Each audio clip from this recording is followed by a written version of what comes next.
ঢাকার দক্ষিণ কেরানীগঞ্জের চুনকুটিয়া এলাকায় রূপালী ব্যাংকের জিঞ্জিরা শাখায় ডাকাত দলের হাতে জিম্মি হওয়াদের উদ্ধার করেছে আইনশৃঙ্খলা বাহিনীর সদস্যরা। আমরা দেখছিলাম সে বিষয়ে।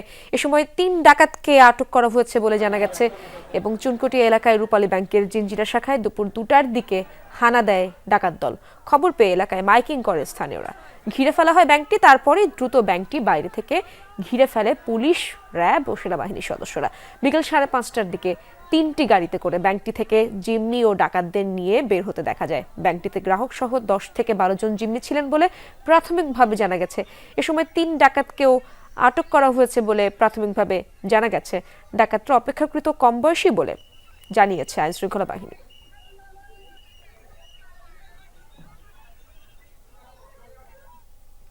দর্শক, এই বিষয়ে আরো জানবো আমার সহকর্মী আরিফিন শাকিলের কাছ থেকে। আরিফিন, আপনি তো সেখানেই রয়েছিলেন, আপনি থাকা অবস্থাতেই তো সবকিছু ঘটলো।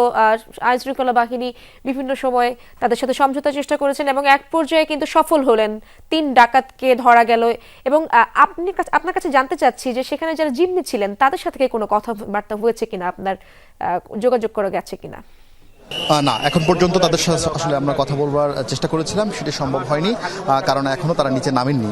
এখন মূলত আইনশৃঙ্খলা বাহিনী, বিশেষ করে সেনাবাহিনী যিনি ব্রিগেড কমান্ডার এই অঞ্চলের, তিনি ভিতরে প্রবেশ করেছেন। এখানকার ঢাকা জেলার যিনি এসপি তারা প্রবেশ করেছেন এবং এখানকার যারা পুলিশের ঊর্ধ্বতন কর্মকর্তা, র্যাবের ঊর্ধ্বতন কর্মকর্তা, তারা ভিতরে প্রবেশ করেছেন। আপনাকে যদি একটু ছবি তো দেখাতে চাই, এরই এখনও কিন্তু রূপালী ব্যাংকের দোতলায় যারা ব্যাংকের কর্মকর্তা এবং কর্মচারী ছিলেন এবং সাধারণ গ্রাহক ছিলেন তারা কেউই নামেননি এবং তারা ভিতরেই প্রবেশ করছেন। তারা মূলত পুলিশ বাহিনী বা আইনশৃঙ্খলা বাহিনীর সাথে কথা বলবার কথা বলছেন এবং কিছুক্ষণের মধ্যে হয়তো এখানকার সেনাবাহিনীর যিনি ব্রিগেড কমান্ডার তিনি বেরোবেন। তার সঙ্গে আমরা কথা বলে হয়তো নিশ্চিত হতে পারবো তা ভিতরে কোনো ক্ষয়ক্ষতি হয়েছে কিনা। এরপর যারা জিম্মি দশায় ছিলেন, যিনি যে ৮ থেকে ১০ জনের কথা বলা হচ্ছে ব্যাংকের কর্মকর্তা কর্মচারী, তারা তাদের যে অভিজ্ঞতা, সেই অভিজ্ঞতার মধ্যে যেতে হয়েছে সেই সম্পর্কে আমরা জানতে পারবো। আপনারা যেমনটা জানাচ্ছিলেন, এই ঘটনায় যে ৩ জন ডাকাতকে আটক করা হয়েছে, পুলিশের হেফাজতে নিয়ে যাওয়া হয়েছে, তাদের কাছ থেকে দেশীয় অস্ত্র উদ্ধার করা হয়েছে এবং আপনাকে যদি একটু ছবি তো দেখাতে চাই, এখনো আমরা দেখতে পাচ্ছি যে ভিতরে মূলত যারা ভিতরে যারা কর্মকর্তা কর্মচারী ছিলেন তাদের সঙ্গে আইনশৃঙ্খলা বাহিনী কথা বলছেন এবং তারা সেখানে তাদের যে অভিজ্ঞতা সেই অভিজ্ঞতা আইনশৃঙ্খলা বাহিনীকে জানাচ্ছেন।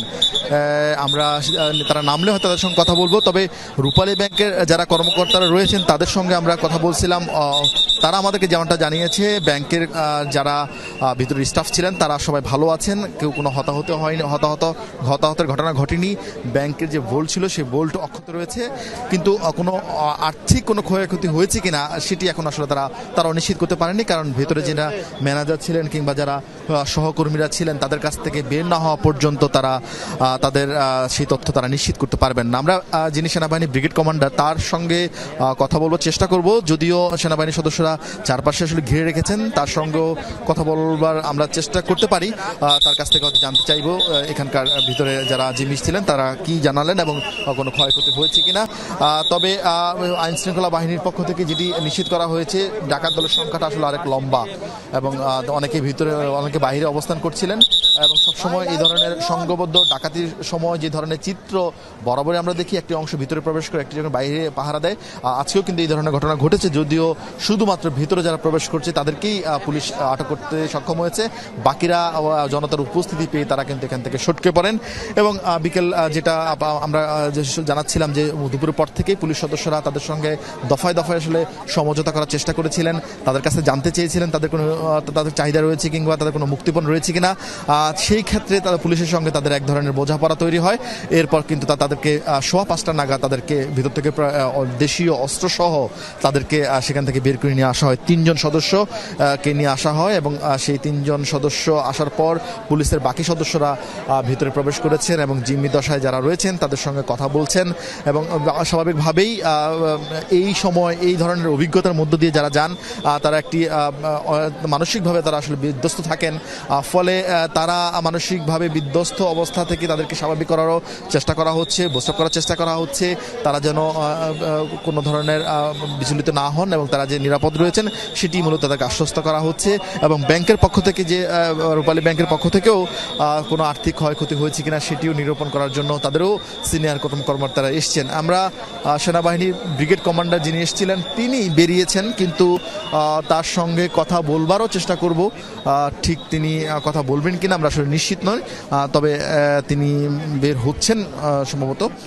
এবং আপনাকে যেমনটা জানাচ্ছিলেন, আপনারা দুপুর 2টার পর থেকেই মূলত রূপালী ব্যাংকের এই জিঞ্জিরা শাখায় 3জন ডাকাত প্রবেশ করেন এবং 3জন ডাকাত প্রবেশ করে তারা ব্যাংক কর্মচারীদেরকে তারা জিম্মি করেন এবং জিম্মি করার পর সেখানকার যিনি ব্যাংক ম্যানেজার রয়েছেন তিনি তার বুদ্ধিদীপ্ত সিদ্ধান্তে বাইরে খবরটা আসলে প্রচার করেন এবং এখানকার যিনি পুলিশ ব্যাংকের ভবনের যিনি কেয়ারটেকার ছিলেন তিনি সেটি বন্ধ করে দেন মূল ফটক। এরপর তারা আসলে বের হতে পারেননি। এরপরেই স্থানীয় জনতা এবং সেই সঙ্গে পুলিশ সদস্যরা পুরো জায়গাটি ঘিরে রাখেন। 5:15 নাগাদ তাদের সঙ্গে দফায় দফায় সমঝোতা করার পর তারা মূলত এই ঘটনার তারা আমরা চেষ্টা করছি পুলিশের একটু কথা বলতে চাই। সেনাবাহিনীর ব্রিগেড কমান্ডার তিনি ভিতর থেকে বেরিয়েছেন, কিন্তু আমরা চেষ্টা করছিলাম, কিন্তু তিনি আসলে কথা বলতে আগ্রহ দেখাননি। আমরা পুলিশের অন্য যারা সদস্যরা রয়েছেন তাদের সঙ্গে তারা বের হলে হয়তো কথা বলবার চেষ্টা করব, কিন্তু এখনও তিনি যেহেতু কথা বলেননি, আমরা পুলিশ সদস্যদের জন্য অপেক্ষা করছি। যারা ভিতরে রয়েছেন তারা সেখান থেকে বের হওয়ার পর তারা হয়তো আমাদের সঙ্গে কথা বলবেন।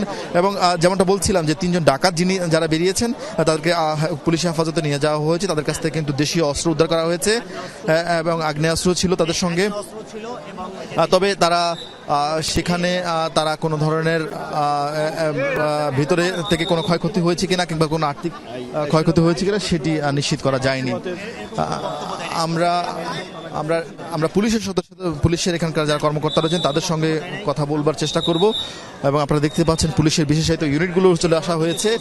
এবং একটি বিষয় এখানকার ব্যবসায়ীদের পক্ষ থেকে বারবারই বলা হচ্ছে, যেহেতু এটি একটি মানে খুবই ব্যবসায়িক জায়গা এবং এখানের ব্যবসায়ীদের নিরাপত্তার জন্য ব্যবসায়ীদের নিরাপত্তার তারা দাবি জানিয়েছেন, যেহেতু এখানে একটি ব্যবসায়ী এরিয়া এবং ফলে এখানকার মানুষ ব্যবসায়ীরা যেন এটি কোনোভাবে আতঙ্ক যেন না ছড়ায়, স্বাভাবিকভাবে যেন মানুষ ব্যবসা করতে পারেন এবং ব্যাংকগুলো অফিসগুলো ঠিকঠাকভাবে চলতে পারে, সেই নিরাপত্তার যেন ঘাটতি না হয়, সেই কারণে কিন্তু তারা সেই দাবি জানিয়েছেন। আমরা চেষ্টা করছি যে আসলে ঊর্ধ্বতন কর্মকর্তাদের সঙ্গে কথা বলবার কিংবা ভিতর থেকে আসলে এখনো ধরনের আসলে ক্ষয়ক্ষতি হয়।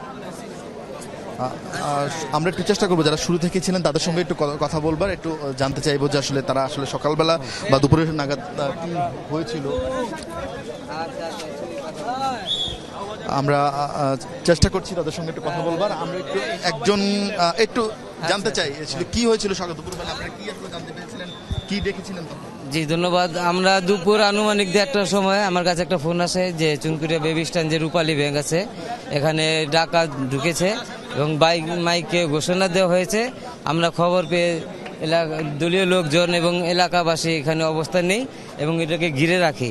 পরবর্তীতে পুলিশে খবর দিলে পুলিশ আসে এবং র্যাব আসে, তারা আপ্রাণ চেষ্টা করে এখানে সমাধান করার জন্য। এটা তাদের পরবর্তীতে যখন এরা হচ্ছে না তারা গুলি করার হুমকি দিয়েছে। তারা ভিতর থেকে বন্দুক দেখাচ্ছে, গুলি করবে, তারা অনেক কিছু ভয় দেখাচ্ছে জনগণকে। গ্লাস ভাঙছে, ঘুষি মারছে। পরবর্তীতে নিয়ন্ত্রণে না আসার কারণে সেনাবাহিনীতে খবর দেয়। সেনাবাহিনী যৌথ হিসেবে তারা যৌথ বাহিনীর ভিতরে দেখলেন তাদের বয়স কেমন ছিল? তাদের বয়স আমরা খবর পেয়েছি 25 থেকে 30 বছর হবে। এর মধ্যে তাদের বয়স কম। পরবর্তীতে তারা যখন দেখতে পারতেছে যে তার এখানে আর উপায় নেই, পরবর্তীতে তারা সেনাবাহিনীর কাছে আত্মসমর্পণ হতে বাধ্য হয় এবং আত্মসমর্পণের পরে সেনাবাহিনী তাদেরকে উদ্ধার করে এবং নিয়ে যায়। জানতে পেরেছি বাহিরেও কয়েকজন ডাকাত দলের সদস্য ছিলেন বলে ধারণা করা হচ্ছে। আপনারা এরকম যে বাহিরে কিছু ছিল, সাধারণ জনগণ বেশি ছিল। তারা যখন বুঝতে পারছে যে এলাকাবাসী এটা জেনে গেছে, জানাশোনা হয়ে গেছে, এখানে লোকজন জড়ো হয়ে গেছে, তারা সেই খবর পেয়ে তারা আগে সরে গেছে। এরকম একটা খবর আমরা পেয়েছি।